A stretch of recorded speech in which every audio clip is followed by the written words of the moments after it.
조금만 걸어도 눈이 따갑고 숨쉬기가 힘들다 이런 말씀하시는 분들 많은데요. 역대 최악의 미세먼지가 한반도를 강타했습니다. 서울의 초미세먼지 농도 어제 이어 오늘 아침에도 매우 나쁨 단계를 보이고 있습니다. 네, 일부 지역에서는 초미세먼지 농도가 평소의 10배가량으로 치솟기도 했고요. 또 서울을 비롯한 수도권 지역에는 사상 처음으로 초미세먼지 경보가 발령됐습니다. 수도권에서는 미세먼지 비상저감 조치가 오늘로 사흘째 시행이 되는데 사흘 연속은 처음 있는 일입니다. 언제쯤 이 고통스러운 미세먼지에서 벗어날 수 있을까 싶은데요. 오후에는 다행히 찬바람이 불면서 다소 완화될 것으로 보이지만 미세먼지의 습격은 반복적이고 장기화될 것으로 우려됩니다.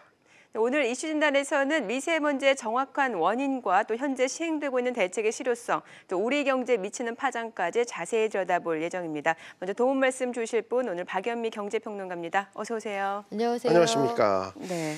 지금 이거 특히 아이들 키우시는 분들은 걱정이 이만저만이 아니겠어요. 얼마나 심한 거죠? 지금 상황을 보니까 오늘 오전 7시 기준으로 서울의 미세먼지 농도가 세제곱미터당 한 131 마이크로그램.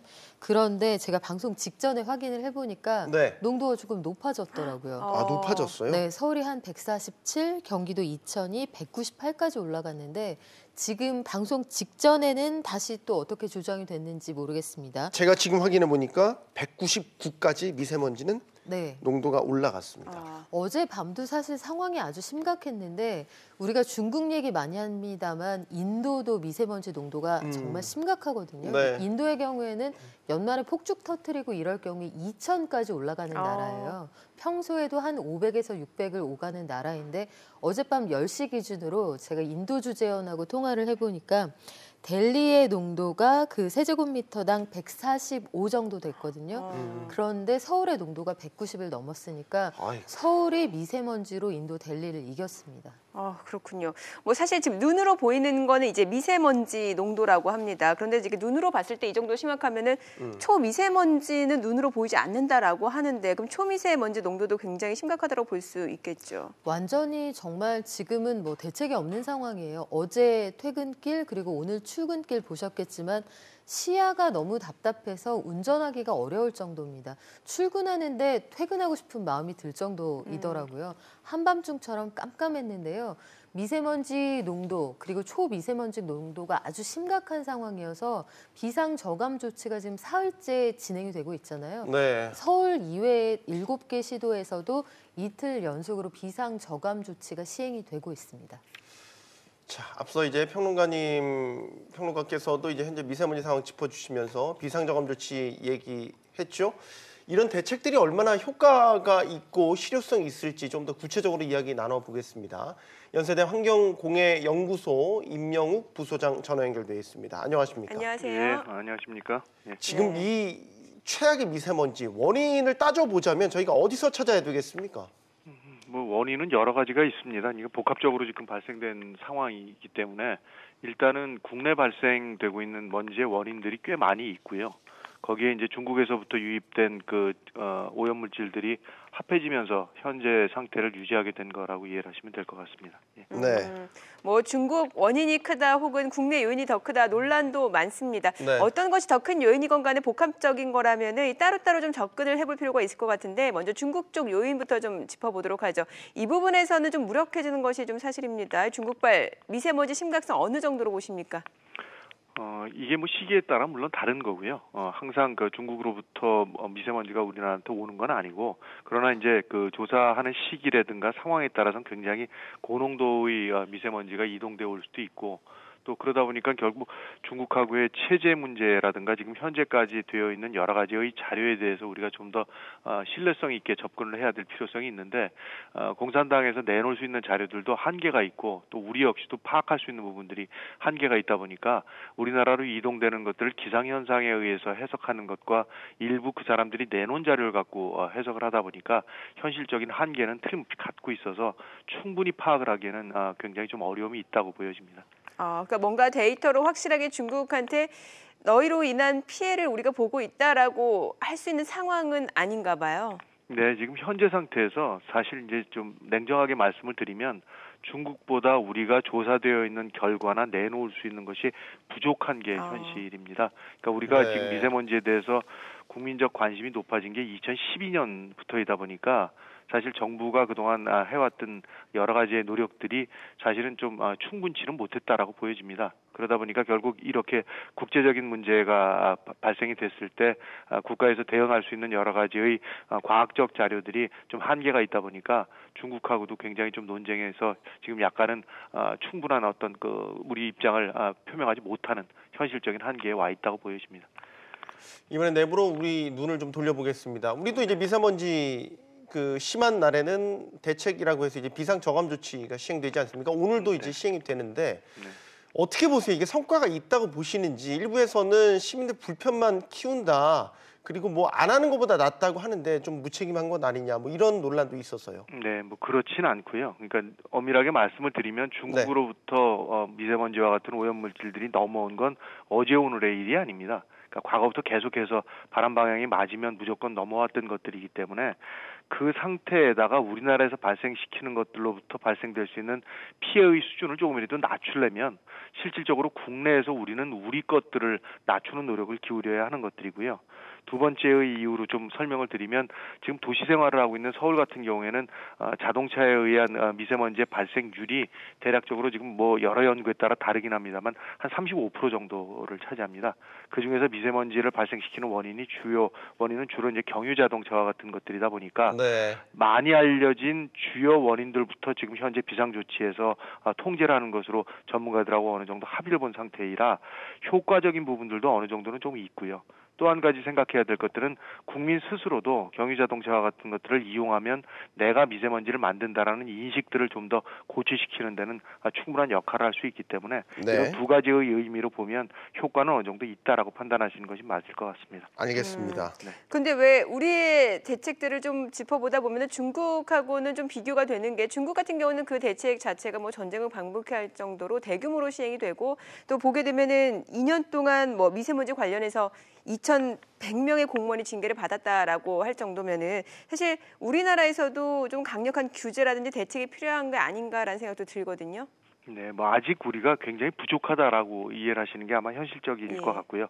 앞서도 말씀드렸다시피 이제 중국에 비해서도 우리가 이런 여러 가지의 기초 연구나 실질적으로 배출원을 관리하는 여러 가지의 표준화된 연구가 좀 부족한 것이 사실입니다. 그래서 그런 부분들에 대한 보완하고 또 과학자들이 고민을 해야 되는 것들은 미세먼지를 만드는 원인이 크게 1차 먼지라고 해서 직접 만들어지는 것하고 2차 먼지라고 질소산화물이나 가스상 물질들이 넘어와서 다시 먼지를 만드는 그런 원인들이 또 작동을 하게 되는데 이 가스상 물질들의 이동에 대해서는 거의 해석이 지금 불투명하게 굉장히 좀 예측치가 정확치가 못하기 때문에 이런 부분들에 대한 보완이 필요해서 앞으로 좀 더 이제 정확한 표준화된 대표성 있는 자리를 만드는 것이 우리가 해야 될 일인 거고요.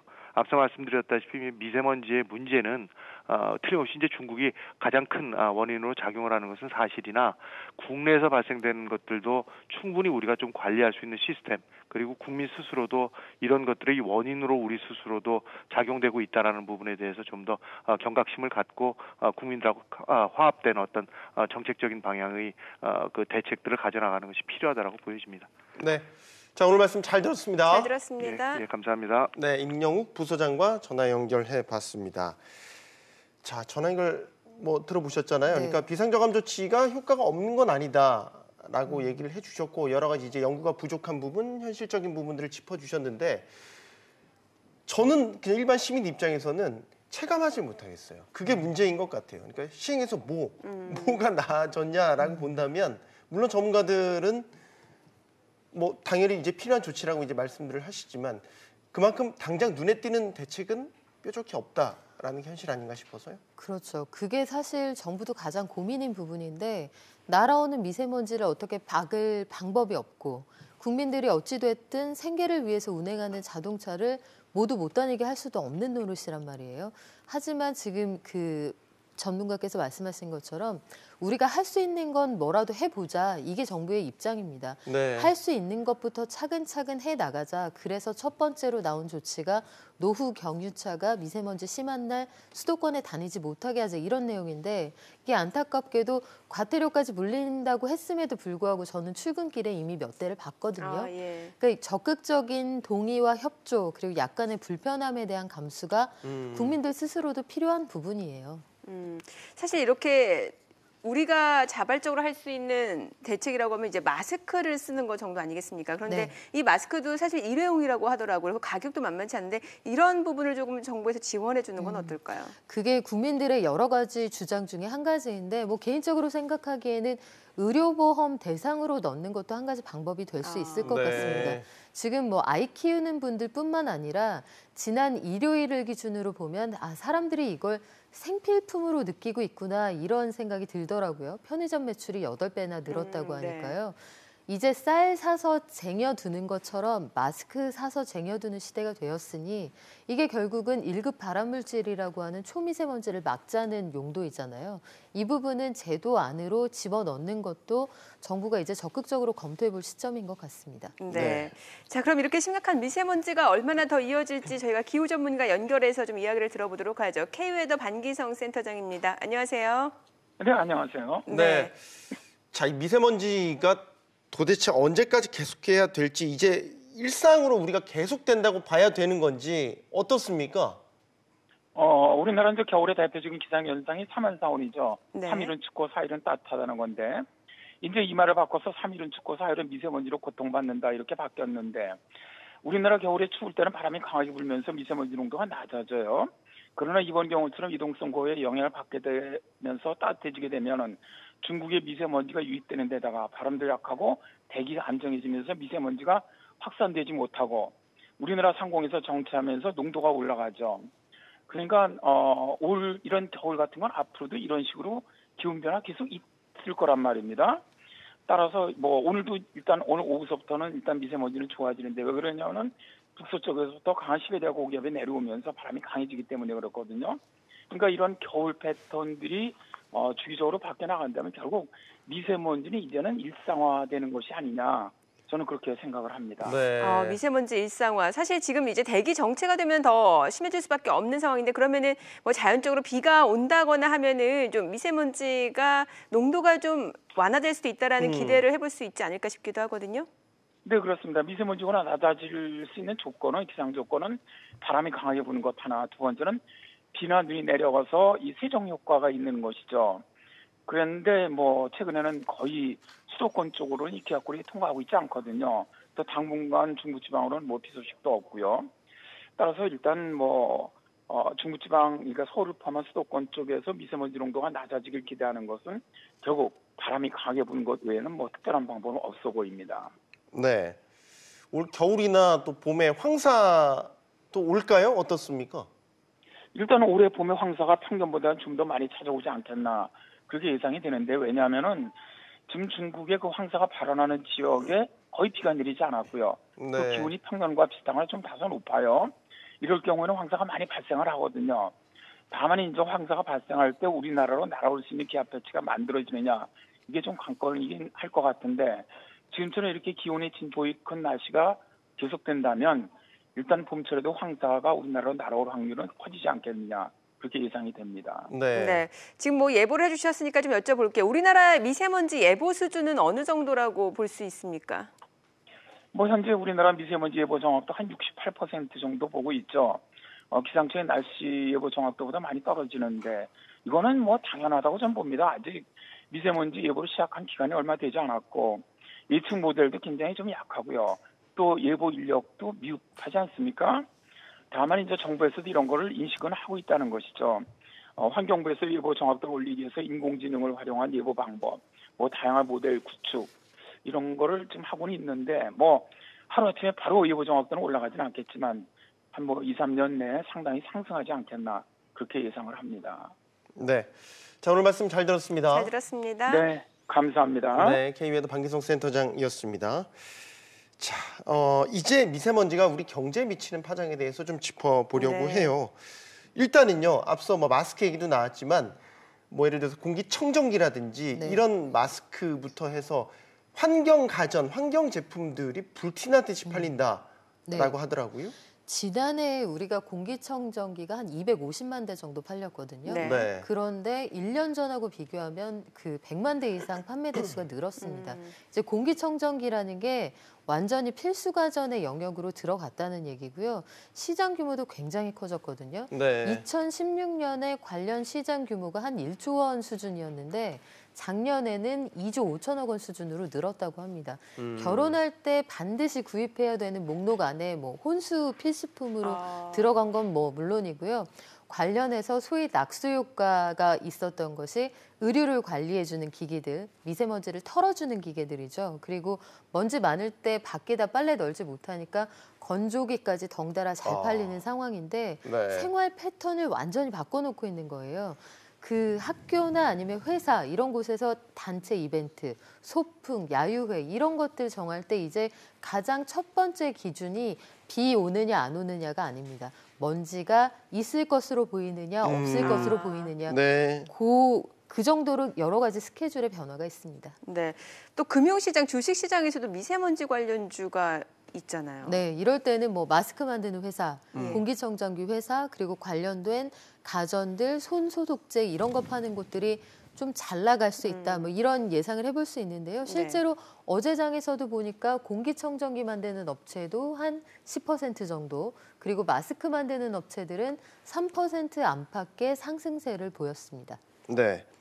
그 요즘에 또 유통가도 많이 바뀐 게요. 일단 전통시장 상인들은 울상이라고 그러는데 매출이 뭐 반으로 뚝 들어오니까 외출 잘 안 하니까 전통시장에 오는 손님들도 발길이 또 끊긴 거고 대신 또 실내의 쇼핑몰, 복합 쇼핑몰 이런 데는 또 많이 백화점. 애용한다고 하더라고요. 예. 이것도 좀 지형이 바뀌는 것 같아요. 미세먼지 때문에. 그렇죠. 아무래도 야외 활동을 덜 하게 되니까요. 지금은 겨울이라서 아예 밖으로 나갈 일이 많이 줄었지만 봄, 가을 매출은 아마 현저히 차이가 날 겁니다. 그리고 그 복합 쇼핑몰까지 나가는 것도 사실 큰 결심을 해야 나가게 네. 되고요.